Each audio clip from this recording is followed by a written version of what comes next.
یاد رکھیں انسان کے دل میں اللہ نے اتنی طاقت رکھی ہے، اتنی طاقت، جس چیز کا اپنے آپ کو عادی بنانا چاہے بنا لے گا۔ یہ جو کہتے ہیں نا گناہوں کی عادت پڑ گئی، یہ چھوٹتا نہیں ہے، اس لیے نہیں چھوٹتا کہ عادت ڈال لی ہے۔ چھوڑنے کی عادت ڈالو تو چھوٹنے کی عادت پڑ جائے گی، چھوڑنے کی عادت ڈالو گے آہستہ آہستہ چھوڑنا شروع کر دو، چھوٹنے کی عادت پڑ جائے گی۔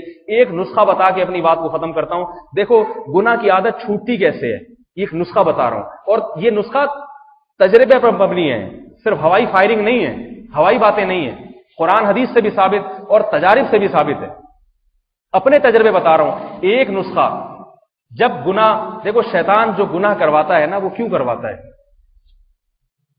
وہ یہ سوچ کے کرواتا ہے کہ اب تو یہ گناہ کر لے پھر توبہ کر لینا، ایک دفعہ حسرت میں رہنا، تاکہ یہ مزہ میری زندگی سے رہ نہ گیا ہو۔ ایک صاحب یورپ گئے، کبھی انہوں نے نائٹ کلب نہیں دیکھے تھے، مجھے خود بتا رہے، کہہ رہے میں نے کہا ایک دفعہ نائٹ کلب کا ایک چکر ضرور لگاؤں گا میں نے کہا کیوں؟ کہنے لگے اس لیے کہ یہ حسرت نہ رہ جائے کہ نائٹ کلب نہیں دیکھے تھے کیا ہوتے ہیں۔ میں نے کہا نائٹ کلب میں ایک چکر لگانے کے بعد یہ حسرت، کہہ رہے کچھ کروں گا نہیں میں نے کہا پھر یہ حسرت رہ جائے گی کہ کچھ کیے بغیر دنیا سے چلا گیا، کیا خیال؟ زنا کیے بغیر دنیا سے چلا گیا، شیطان یہ ورغلائے گا۔ پھر اگر زنا کر لیا تو زنا کے تو ہر روز نئے مزے ہیں، زنا کے تو ہر روز نئے مزے، ہر روز شکل تبدیل، شیطان پھر اور ورغلاتا رہے گا۔ میں نے کہا تجربوں 20-25 سال نکل جائیں گے، اس کے بعد جب بڑھاپا آئے گا تو کسی تجربے کے قابل نہیں رہو گے، پھر جو ہے نا اللہ کہے گا، اور پھر بڑھاپے میں توبہ کی توفیق بہت مشکل سے ملتی ہے، یہ بتا دوں۔ پھر کہیں گے کہ بوڑھے میں توبہ، بوڑھا آدمی بہت مشکل سے توبہ کرتا ہے، وہ جو کسی سے بدگمان ہونا جائز نہیں ہے، بوڑھے نے اگر گناہ چھوڑا ہوا ہے، کسی مخصوص کے بارے میں بدگمان ہونا جائز نہیں ہے، کوئی بھی کبھی بھی توبہ کرے قبول ہے، لیکن عام طور پہ اگر بوڑھے سے گناہ چھوٹے ہوئے ہوتے ہیں تو وہ اس لیے وہ اس کو پتا ہے کہ نہیں ہو سکتے، اگر اللہ اس میں صحت لوٹا دے نا، صحت لوٹا دیں، پھر پتہ چلے گا کہ وہ توبہ پر قائم ہے یا نہیں۔ تو توبہ تو دل کی بات ہے نا، وہ تو اللہ ہی جانتا ہے، اللہ کو پتا ہے کہ اس کی صحت واپس آ جائے گی۔ جیسے ایک آدمی دریا میں ڈوب رہا تھا، ڈوبنے لگا، لوگوں نے کہا کوئی منت مان لے کہ اتنی دے کے اللہ کی راہ میں دوں گا تو شاید بچ جائے۔ اس نے کہا وہ منت نہیں، ابھی تیر کے نکل آؤں گا میں باہر، صحیح ہے نا، میں نے کہا خام میں دیگیں دینی پڑیں گی۔ تو بہت سمجھایا لوگوں نے، باللہ جب اس کو یقین ہو گیا اب تو مر ہی رہا ہوں، نہیں بچتا، تو اس نے کہا اللہ تو نے مجھے بچا لیا تو 2 دیگیں تیرے نام پہ میں صدقہ کروں گا۔ ایک دم ایک لہر آئی، اس کو اٹھا کے باہر، جیسی باہر نکلا کہتے کیڑی دیگ، کون سی دیگ؟ ایک دم دوسری لہر آ کے اندر واپس، کہہ رہے بھائی میں یہ پوچھ رہا تھا کہ کھارے چاول کی یا میٹھے چاول، پوچھنے تو دو کم از کم، پوچھنے بھی نہیں دے رہے۔ وَإِذَا غَشِيَهُم مَّوْجٌ كَالظُّلَلِ دَعَوُا اللَّهَ مُخْلِصِينَ لَهُ الدِّينَ۔ قرآن انسان کی نفسیات سے واقف ہے نا، قرآن بتاتا ہے جب مصیبت میں پڑتے ہو سب خالص اللہ کو پکارتے ہو، قرآن کہتا ہے توبہ بھی کرتے ہو، گناہوں کو لات مارنے کا عزم بھی کرتے ہو، جب تمہیں طوفانی موجیں چاروں طرف سے گھیر لیں، زلزلے میں پھنس جاؤ، موت کو اپنی آنکھوں سے دیکھنا شروع کر دو، دعوا اللہ مخلصین لئن انجیتنا صالحا لنکونن من الصالحین۔ اے اللہ اگر تو نے اس عذاب سے نجات دے دی، میں گناہوں کے قریب نہیں پھٹکوں گا، ضرور میں صالح لوگوں کی زندگی گزاروں گا۔ فلما نجاہم فمنہم مقتصد، فرمایا اگر ہم نجات دے دیں، منہم، من تبعیض کے لیے، بہت تھوڑے سے ہوتے ہیں جو اپنی اصلاح اعتدال پہ قائم رہتے ہیں۔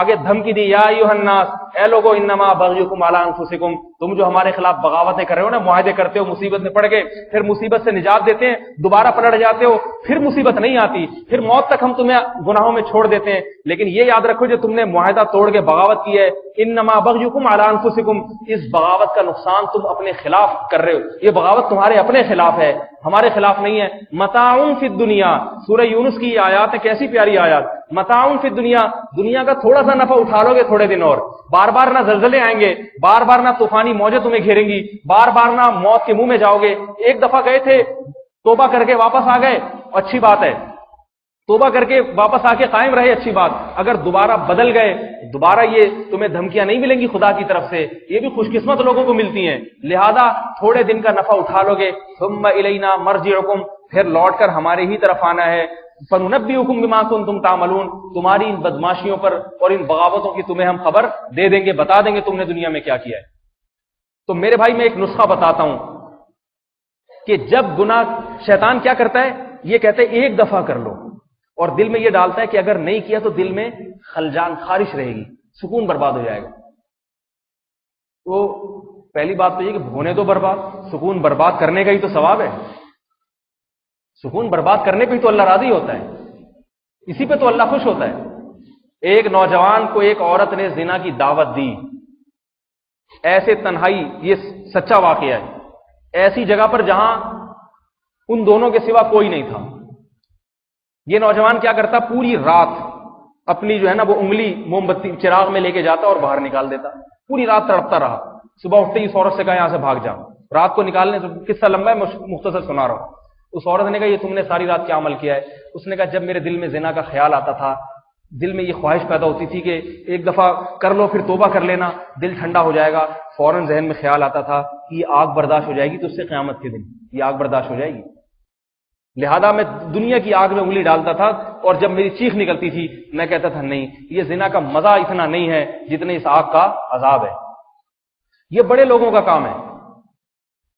تو شیطان گناہ کیوں کرواتا ہے؟ ایک دفعہ کر لو، پھر نہیں، پھر توبہ کر لینا۔